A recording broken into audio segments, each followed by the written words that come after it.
The Ladder of Wealth Creation by Daniel Priestley. So these are the steps to creating value starting from what you know, which is, I believe this is the best, it's one of the best strategies to create wealth, honestly, because it basically allows you to build wealth. I don't want to say starting from zero, but it allows you to start somewhere that is reachable because you've invested in your skill, you've mastered the skill.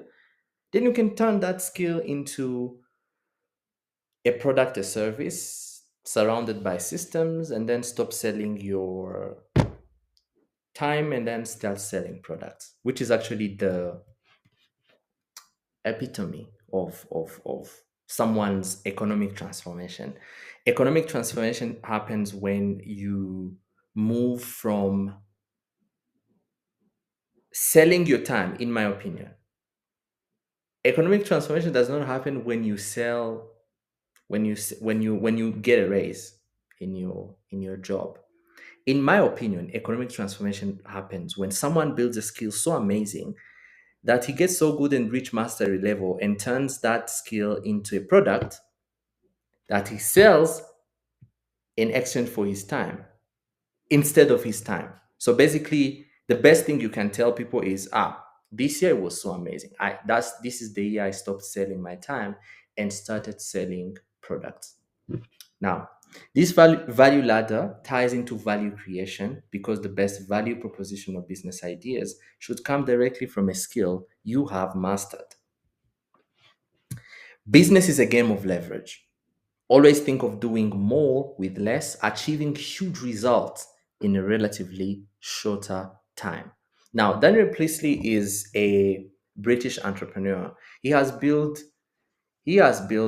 on the diary of a CEO. He has built multi-million dollar businesses for a very long time. He has an accelerator, accelerates actually businesses. And so he came up with this value, the ladder of wealth creation while he was consulting people. So he realized that, by the way, I integrated it into the startup growth infrastructure. It's one of the things we are going to, if you work with me, we are going to work together to find a way to take your skills when we are creating value, the value creation, take your skills and then build it into an intellectual property, a service or a product, and then do the rest. We're going to see how it's done. But I wanted to show you where it fits in the infrastructure. In the previous video, you saw how we're talking about the tips, the strategies, the rules and laws. And it ties, so in value creation ties into, so when you're creating value, this is also one of the mental models that you're going to use, the ladder of value creation, of wealth creation by Daniel Priestley. Now, the most precious commodity. So I was saying Daniel Priestley has built multi-million dollar businesses, and he realized that the best businesses, the most profitable businesses came from someone who has mastered a skill and started sharing his knowledge, built an audience, built a product, key person of influence, and then, gather an audience around it and boom, it explodes into conglomerates of products and services and solution and how you help a lot of people. Now, this is what you have to know. The most precious commodity in the world is not money, it's attention, aka time. Don't sell it raw, leverage it, then sell products. Very important. Don't sell your time raw. Um, the only excuse of selling your time should be that it's because you're building a skill. So the only people who should be selling their time are people who have not reached a level of mastery where they can turn a product, a skill into a product or a service. A product, actually, I love products because services also involve time. So then you would have to hire people and everything. But don't sell your time raw because time is precious. Don't sell it raw. When you're selling it raw, because time is not elastic, time is finite, it's not infinite. But you can write a book once and sell it 1,000 times. You can build a soap, you can produce a drink, energy drink, whatever, and sell those cans for, you know, 1,000,000 times. So take your skill, transform it into master it, transform it into a product and sell the product. Don't sell the raw material. Mm. Skill is a raw material of wealth creation, but it's not the done product. Let me tell you something. The people who make the most money in the mining industry are not the guys who extract the mines, the guys who extract the minerals. No, the guys who make the most money are the guys who process the minerals. Gold mine. The guys who makes the most money are not the guys who actually owns the gold mine. No, they're the guys. They're Chanel and these um um Dolce and Gabbana and these Italian brand that takes these gold, raw gold, and turn them into um a ring, a watch, a bracelet, a piece of jewelry, millions of dollars. It's very interesting how who nature rewards creativity, because if you take a skill and you transform that skill into a product and service, you've added value to the skill. But when you learn a skill and you just go and sell the skill, sell your time together with your skill, you're not going to be highly paid. You're paid because of transformation and creativity. That's why you get paid. That's when you start getting paid more.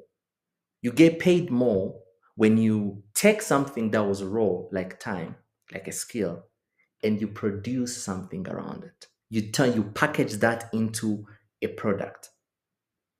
Very important. And then that's when you start getting serious rewards. So skills are low leverage, high effort. So this is why, employees work very hard. And the lower you are in your employment, employees are also different. They're like entry level, but also there's management. Management, they don't they have higher leverage because they have people under them. And when they are operating, they're not directly selling their time. It's more like strategic management. There is something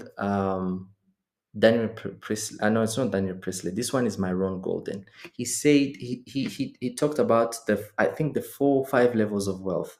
That everything starts with implementation. Then after implementation comes organization, and then after organization comes management. On top of management, there is communication. Above communication, there's something called imagination.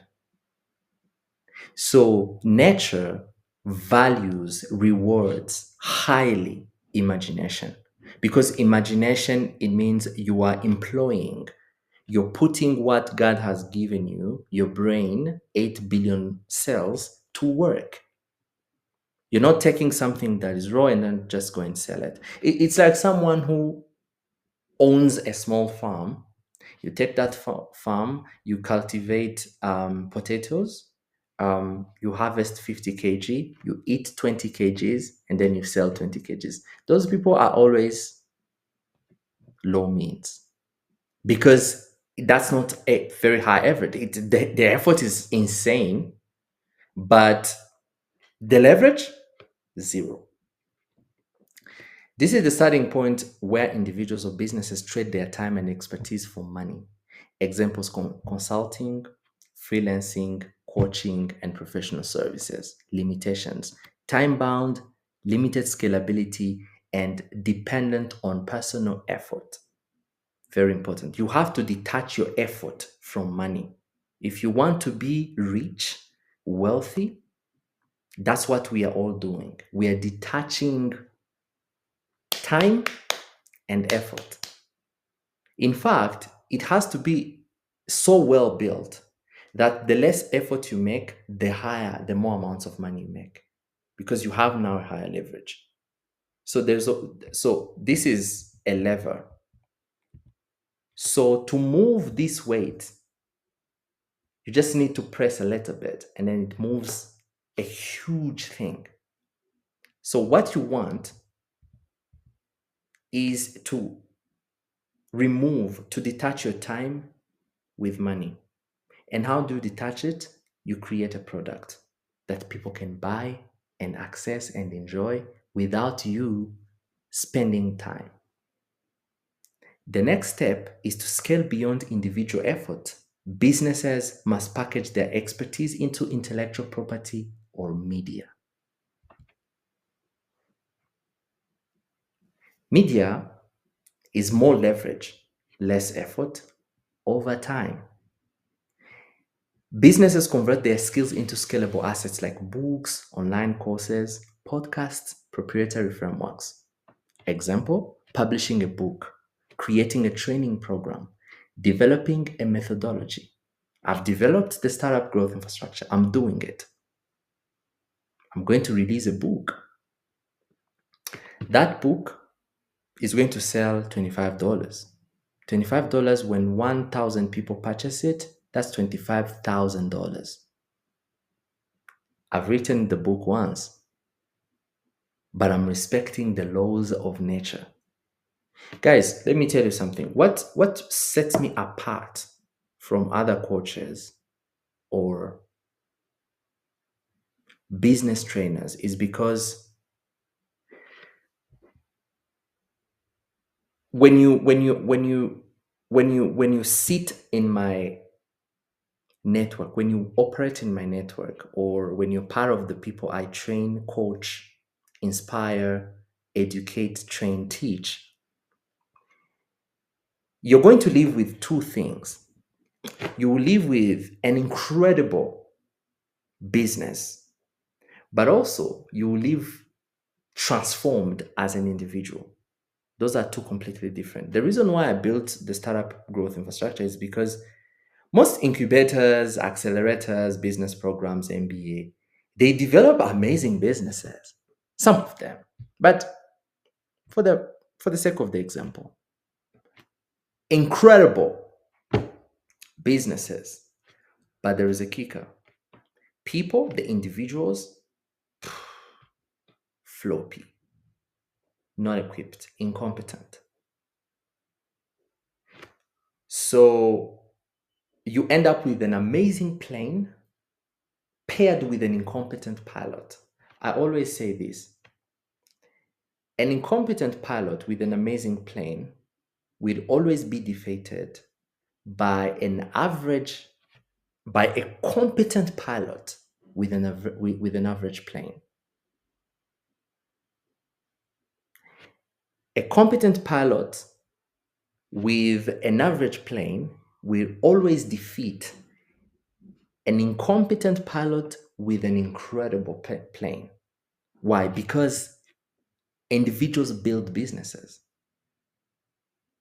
I shared something in the group recently, and it was something around how your brain is a frequency broadcaster. You have something in your brain called the hippocampus. Hippocampus is a frequency broadcaster. So, and thoughts have frequencies. This has been proven scientifically. If they put a frequency detector on your brain, your thoughts are frequencies. They have frequencies. I'm talking about megahertz, stuff like that. They can be measured. So you're broadcasting signals in the universe and you're attracting circumstances in your life. So if you're running an amazing business, but you as an individual, you're sabotaging it with your thoughts, your emotions. Emotions means energy in motions, by the way. So you need to be as competent, as amazing as the plane we are building for you. I digress. So what you want is to turn the skills you've learned into a piece of product. What are the advantages? The advantages are they can be sold repeatedly without additional time or your personal input. That's when you enter the lane of wealthy people. Wealthy people don't sell their time. They don't sell their time. I want you to engrave this in your brain. Wealthy people don't sell their time because time is finite. They invest their time in things that are high leverage, like taking a course, reading a book, joining a community, networking, education, spirituality. If you don't perform these high leverage activities and you invest your time in the chasing process of money, then you're not going to succeed.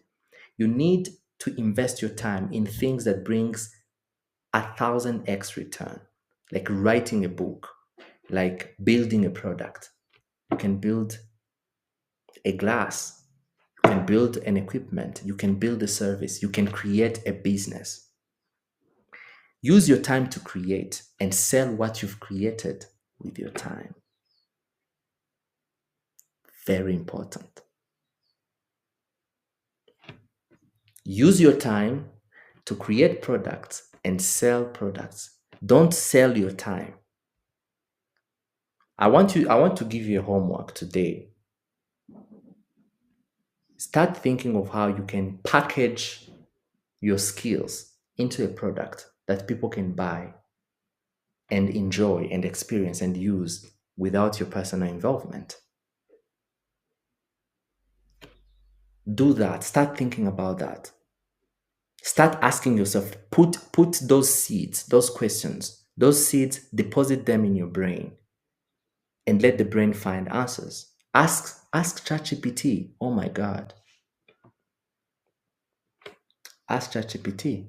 Tell it, I've been doing this. This is my CV. This is my experience. These are the projects I've worked on. Help me package this into a product that I can sell and people can experience it without me being involved or with minimal involvement.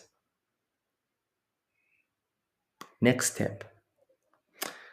To further increase value, businesses can integrate technology by developing data driven solutions or software.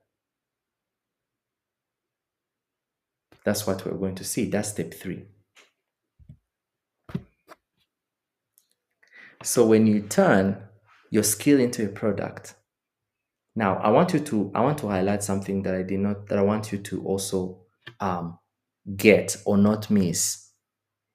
IP and media.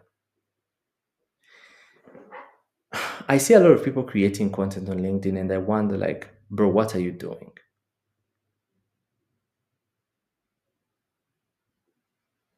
Don't copy other people's content. Create content, bring awareness to the problem you're trying to solve.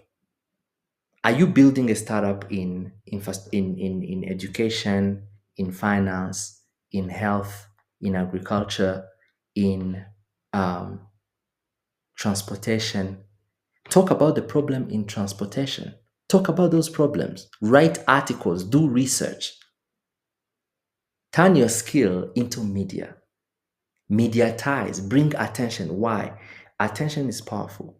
Attention brings capital, it brings people, it brings awareness, it brings believers, and it brings the team that you want to solve the problem. If you can't solve the problem, talk about it.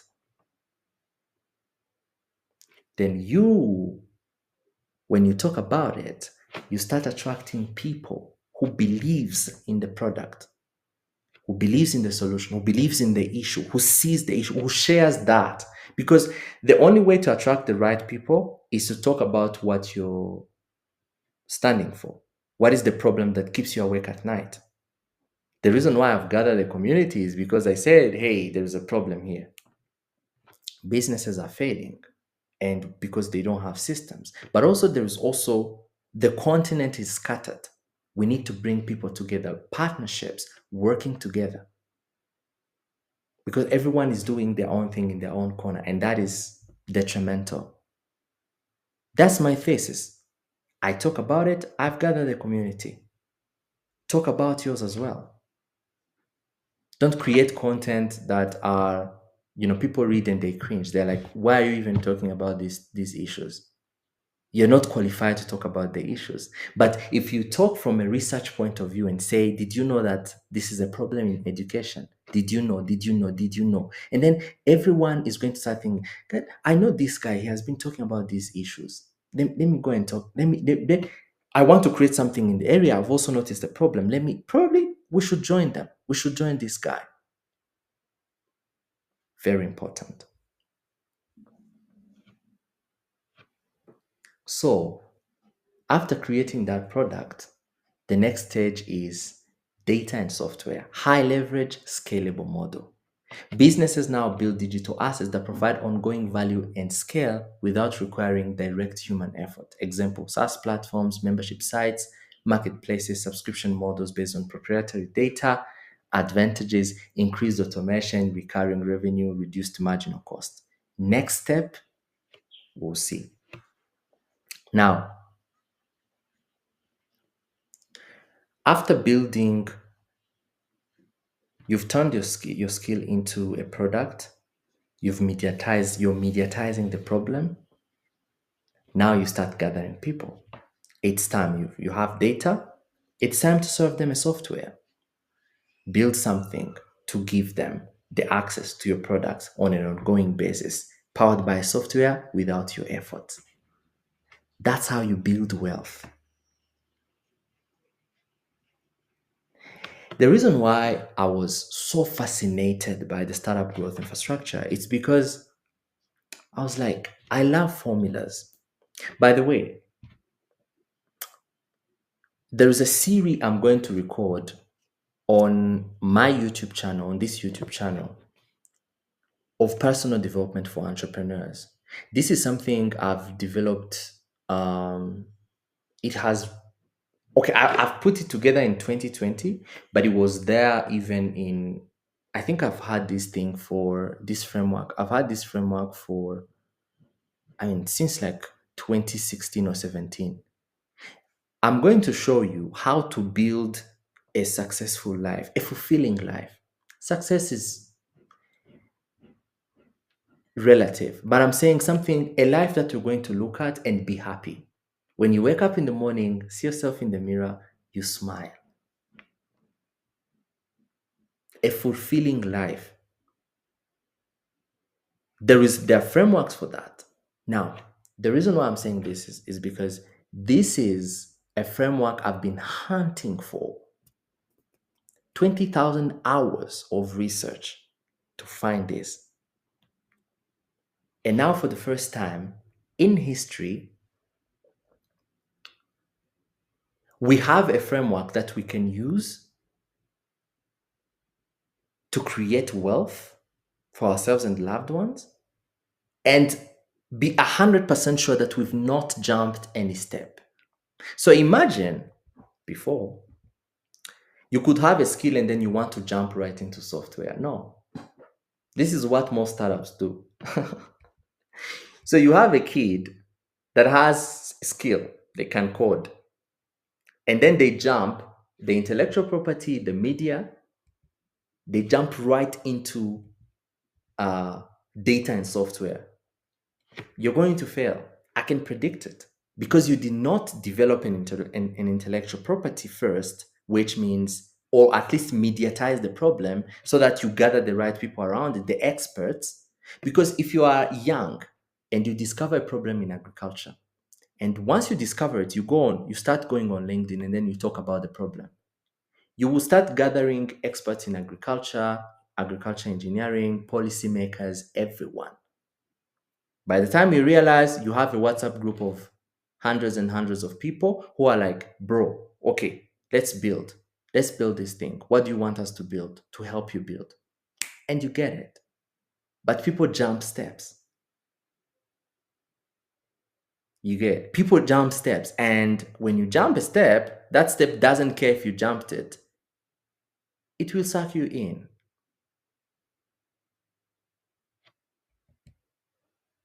Then after that, you bring in AI, exponential leverage, self-improving systems. AI adds intelligence and automation to software and data sets. That's when you start. Now, I've also seen the worst case, guys.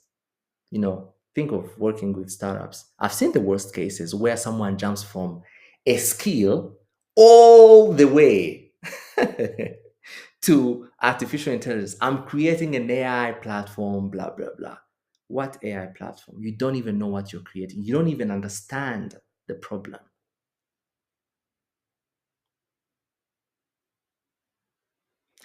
AI literally turbocharges data and software. It brings it to the next level. Astronomical growth. But when you jump other processes, then it's not going to work. The machine, that's not how the machine works. I come from a computer science background. I did computer science.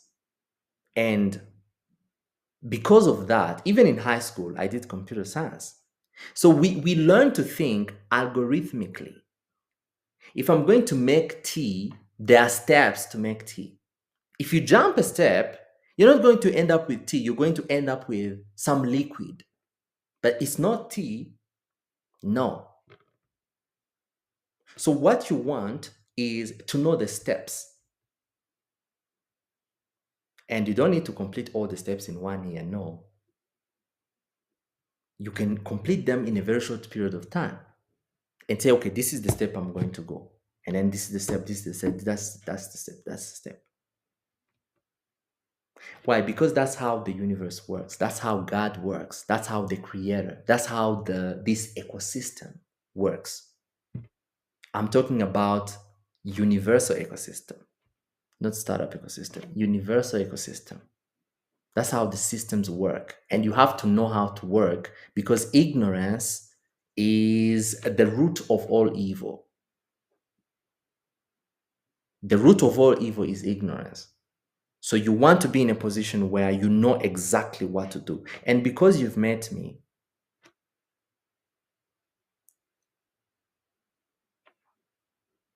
the job is done. You know what to do. Knowing what to do is very important because it's not about effort, it's about leverage. Remember, leverage.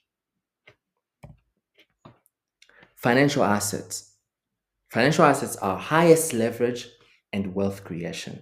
So this is when at this stage the business shifts from operating ventures to owning financial instruments, generating passive income, long-term wealth, equity in companies, venture capital funds, real estate, tokenized digital assets.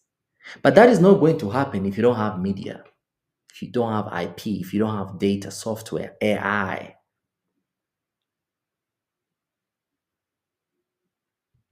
Ownership-based wealth creation with the potential for massive returns through investments, acquisition, and exits.